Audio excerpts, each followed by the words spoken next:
자, 여러분 반갑습니다. 이번 시간은 인간관계 이론에 대해서 좀 더 살펴보도록 하겠습니다. 자, 인간관계 이론을 주장한 가장 대표적인 학자는 엘턴 메이어입니다. 메이어의 호선공장 실험이 굉장히 유명합니다. 그래서 메이어의 호선공장 실험이다 라고도 얘기를 합니다. 그래서 호선공장 실험은 미국 서부 전기회사의 호선공장에서 이루어진 실험을 의미를 합니다. 그래서 호선 플랜트에서 이루어진 실험이다 라고 얘기를 합니다. 그 목적은 과학적 관리법이 조직 성과를 정대시키는지를 검증을 하는 겁니다. 그 가설은 조명, 소음, 습도 등 작업 환경 개선 시 조직 성과가 개선될 것이다 라고 생각을 한 겁니다. 근데 이렇게 조명이나 소음, 습도 외에, 즉 이런 물리적 조건 외에 더 중요한 요인이 있더라. 그것이 뭐냐? 인간관계다 라는 것을 밝히게 됩니다. 그래서 이런 인간관계 학파라고도 하는데, 이제 주로 산업 심리학자들이 즉 심리학자들이 등장해 가지고 주장을 한 것이다, 이렇게 이해를 하시면 됩니다. 그래서 여기는 메슬로의 욕구계층 이론, 아지리스의 성숙 미성숙 이론, 그리고 허즈버그의 동기위생 이론, 이렇게 세 가지가 유명합니다. 그래서 이런 이제 인간관계 이론의 핵심은 인간에 대한 신뢰의 바탕을 두고 있습니다. 그래서 인간에 대한 신뢰의 바탕을 두고 있는 제반 이론을 우리는 Y이론이다 라고 얘기를 합니다. 그래서 우리 경찰하고 비교를 하자면 자율순찰이다, 정선순찰이 아니고 자율적으로 경찰관 개인의 재량에 따라 가지고 하는 순찰, 자율순찰이다 라고 얘기를 합니다. 자, 그래서 이 엘턴 메이어 호선공장 실험을 굉장히 중요하기 때문에 한번 자세히 한번 보겠습니다. 자, 그러면 독립변수를 공식 조직의 구조, 작업 조건, 금전적 유인, 인센티브 이런 거였다, 그죠? 그래서 여기에 대해 가지고 과학적 관리를 하게 되면 이제 조직 목표 성과가 달성이 되고 생산성이 향상이 되고 조직 구성원이 만족이 이루어질 것이다 라고 하는 겁니다. 즉 독립변수에 따라 가지고 이런 조직 목표가 달성이 잘 될 것이다, 이렇게 하는 것이 이제 가설이었습니다. 이게 그래서 과학적 관리 방법이 조직 성과를 정대시킬 것이다, 그죠? 그리고 이제 가설은 조명, 소음, 습도 등 작업 환경을 개선하면 조직의 생산성이 개선될 것이다 라고 생각을 한 겁니다. 자, 근데 보니까 매개 변수를 해 가지고 조직 구성원의 감정, 조직 구성원의 태도, 그 조직 구성원이 어떤 가치관을 갖고 있느냐, 또 비공식 조직이 어떻게 잘 되어 있느냐, 그죠? 이런 것들이 더 중요한 역할을 하더라는 겁니다. 그것이 뭐냐면 메이어의 호선공장 실험의 결과다, 이렇게 보시면 됩니다. 그래서 결론적으로 이렇게 하면 기존의 과학적 관리 방법만 사용을 하면 이제 생산을 향상 일어나 가지고 막 이렇게 발전이 될 것이다, 이렇게 했는데 실제로 과학자들이, 즉 인간관계, 즉 심리학자들이, 인간관계 그 산업 심리학자들이 개입을 해 가지고 이제 대규모 연구 분석을 해 보니까 결국에는 인간관계가 굉장히 중요한 역할을 하더라. 그래서 막 쉽게 생각하면 이렇게 보시면 됩니다. 예를 들어 가지고 지금 일을 나눴습니다. 분업과 전문화를 했습니다. 그죠? 업무를 디바이드 했습니다. 자, 그렇게 했더니 이제 전문화가 일을 나누었더니, 즉 분업을 했더니 전문화가 이루어져 가지고 생산성이 올라갔습니다. 자, 그게 답보 상태에 있었는데 거기서 프레드릭 테일러가 나타나 가지고 과학적 관리 방법을 사용했습니다. 그랬더니 또 생산성이 쫙 올라갑니다. 이게 근데 어느 정도 올라가니까 이제 한계에 부딪히더라. 그 한계가 뭐냐, 이제 컨베이어 벨트 시스템을 극단적으로 도입해 가지고 막 컨베이어 벨트가 오게끔 해가 생산성을 극대화 시켰는데 그 이후에 생산성의 향상이 없더라, 그죠? 그래서 이제 이런 이제 부분이 돼 가지고 또 이제 실제로 그것이 가능한지 안 한지, 또 다른 요인이 있지 않을까, 이런 식의 이제 가설을 세웠는데 그 결과 인간관계가 더 중요한 역할을 하더라, 그죠? 그래서 쉽게 말하면 이제 과거의 과학적 관리 방법을 할 때는 옆에 있는 근로자하고 대화를 못하는 겁니다. 왜냐하면 말을 하지 말고 일만 해야 되니까.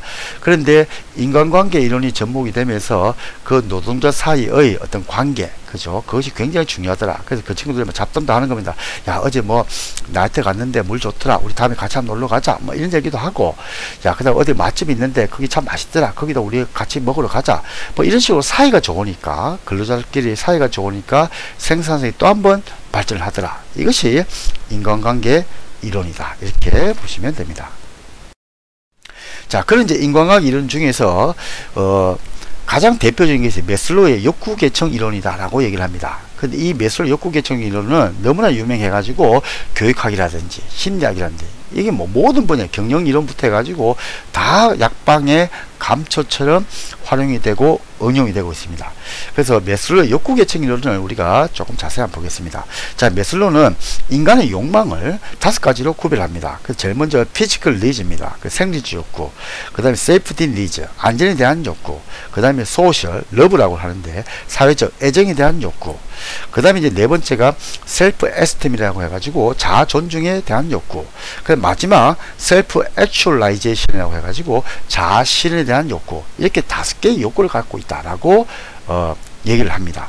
그래서 제일 먼저 생리 욕구는 인간은 누구나가 의식주의에 대한 것이 먼저 있어야 된다. 그럼 그 다음 단계는 뭐냐? 이제 보험, 그죠? 안전에 대한 욕구가 생긴다. 그래서 내가 이제 의식주가 해결이 되고, 그 다음 보험도 가입하고, 그러니까 제가 세 번째 단계인 사회적 단계에 가더라. 즉, 러브, 사람들에게 사랑을 받고 싶더라. 그럼 이거는 뭐냐? 쉽게 말하면 동아리 활동이다. 이렇게 보면 됩니다. 그죠? 그래서 동아리 활동하면서 거기서 여러 가지 사람들하고 재밌게 보내고 취미 생활하고 이러다 보니까 굉장히 행복하더라는 거죠. 자, 그 다음 이제 셀프 에스템이 뭐냐? 내가 이제 동아리 활동하는 까지는 좋은데 나도 사람들이 좀 존경을 받고 싶더라는 거예요. 이게 사람들이 나를 좀 인정을 해주면 좋겠고, 나를 좀 쉽게 말해가지고 좀 위대하게 봐줬으면 좋겠다. 그래서 우리 뭐 흔히 얘기할 때 뭐 텔레비전에 내가 나왔으면 좋겠네, 뭐 이런 거 있죠. 좀 유명해지고 싶더라는 거예요. 사람들에게 사랑을 받고 싶더라는 거예요.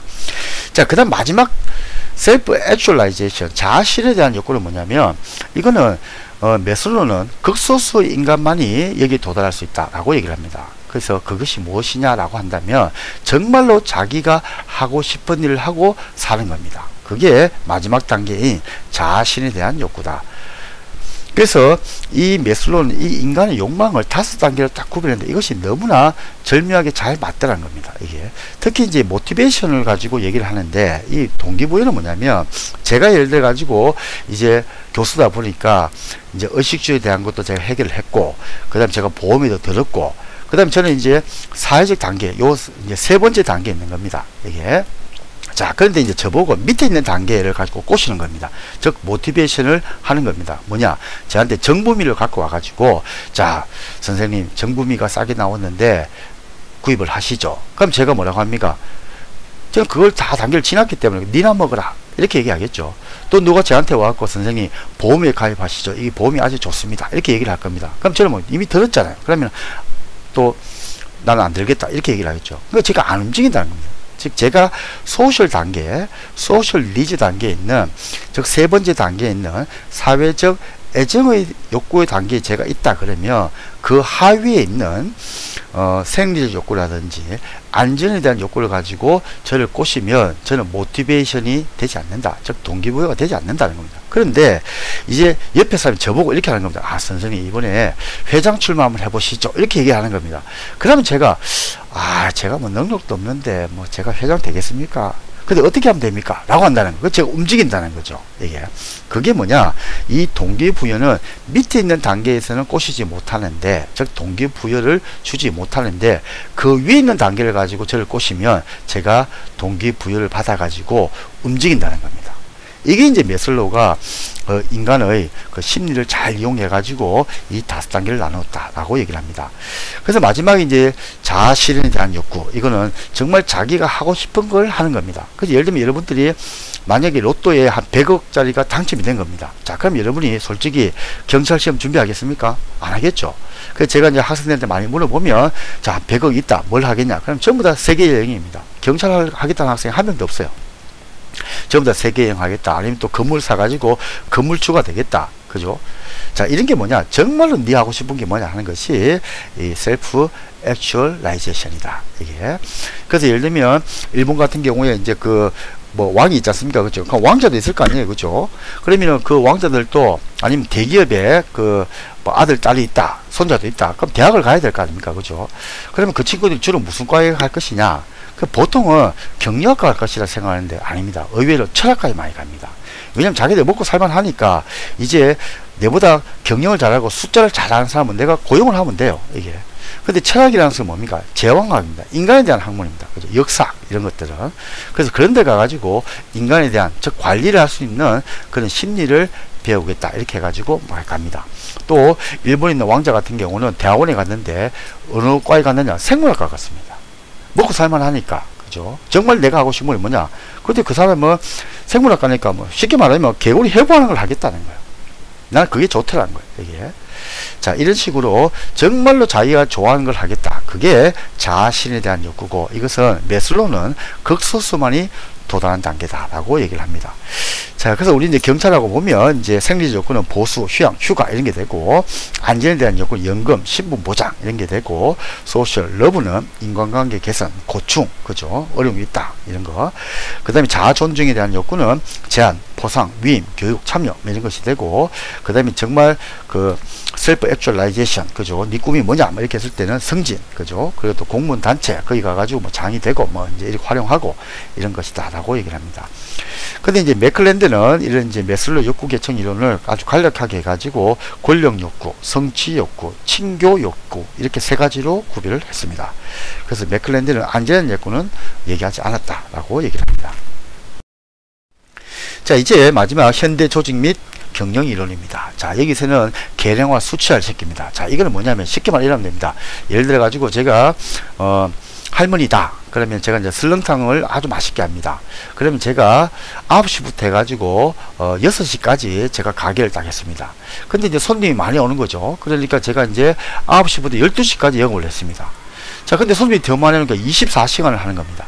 그럼 제가 이제 코피가 나겠죠. 할머니가 지금 막 24시간 동안 막 영업을 해야 되니까. 자, 그럼 그럴 때 누가 오느냐? 며느리가 나타납니다. 어머니, 저에게 비법을 알려주세요.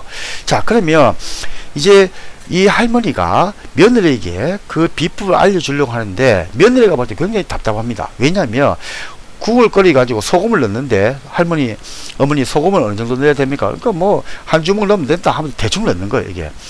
자, 그럼 이제 예를 들면 고추장 어느 정도 넣어야 됩니까? 그러니까 뭐 이게 또 뭐 대충 넣으면 된다, 이게.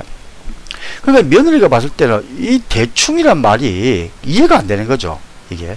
그럼 이제 며느리 아니면 여러분처럼 젊은 사람들이 그걸 딱 보면은 가만히 보면서 영리하니까 계량화를 시킵니다. 수치화 시킵니다. 어떻게 시켰냐? 할머니가 한 주먹을 탁 넣는데 대충 보니까 그것이 한 100g 정도 되더라. 그죠?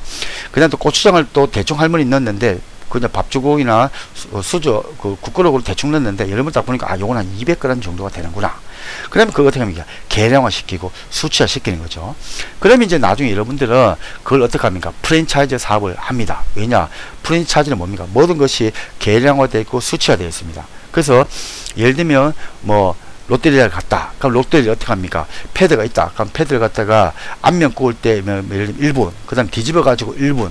그러면은 아무리 초보자라고 하더라도 그 매뉴얼이 있기 때문에 그 매뉴얼대로 하면 똑같은 맛이 나옵니다. 그죠? 전국의 롯데리아 햄버거 맛이 동일한 거죠. 그게 뭐냐? 계량화 시키고 수치화 시키고 뭘 한 겁니까? 매뉴얼화 시키는 겁니다. 그럼 매뉴얼화까지 시켰다. 지금 레시피죠. 그 매뉴얼화까지 시키면 어떻게 됩니까? 이제 프랜차이즈 되는 거죠. 그죠? 왜냐? 누구나가 와도 동일한 맛이 나오기 때문에. 자, 이런 것이 이제 계량화 수치하다 보면 되고, 그 중에 이제 MBO는 매니지먼트 바이 오브젝티브 이렇게 목표형 관리다. 그죠? 1950년대 피터 드러커가 주장을 했다. 그죠? 그래서 이거는 뭐냐면 달성해야 되는 구체적인 양적인 목표를 딱 정하는 겁니다. 예를 들면 절도 범죄를 10% 감소시키겠다. 그럼 10%라는 달성해야 되는 목표가 구체적으로 나옵니다. 그죠? 자, 그래서 이거는 양적인 목표에 적합하냐, 질적인 목표에 적합하냐 할 때 양적인 목표에 적합하다 이렇게 얘기를 하고, 단기적인 계획에 적합하냐, 장기적인 계획에 적합하냐 했을 때도 방금처럼 달성에 대한 목표가 구체화되어 있고 기간이 딱 정해져서 올해 안에, 1년 안에, 그죠? 그래서 단기적 계획에 적합하다. 그 단점은 이제 목표 설정이 어렵고 구성원과의 합의 도출이 곤란하고 성과 측정이 곤란하다. 뭐 이렇게 단점이 있다라고 얘기를 합니다. 자, 그 다음에 TQ면 토털 퀄리티 매니지먼트다라고 얘기를 합니다. 전사적 품질 관리다 혹은 총질 관리다라고 얘기를 하고, 한마디로 얘기하면 서비스 최우선 전략이다 라고 얘기를 합니다. 그 태스크포스 팀, 매트스 조직 이걸 응용한다 이렇게 합니다.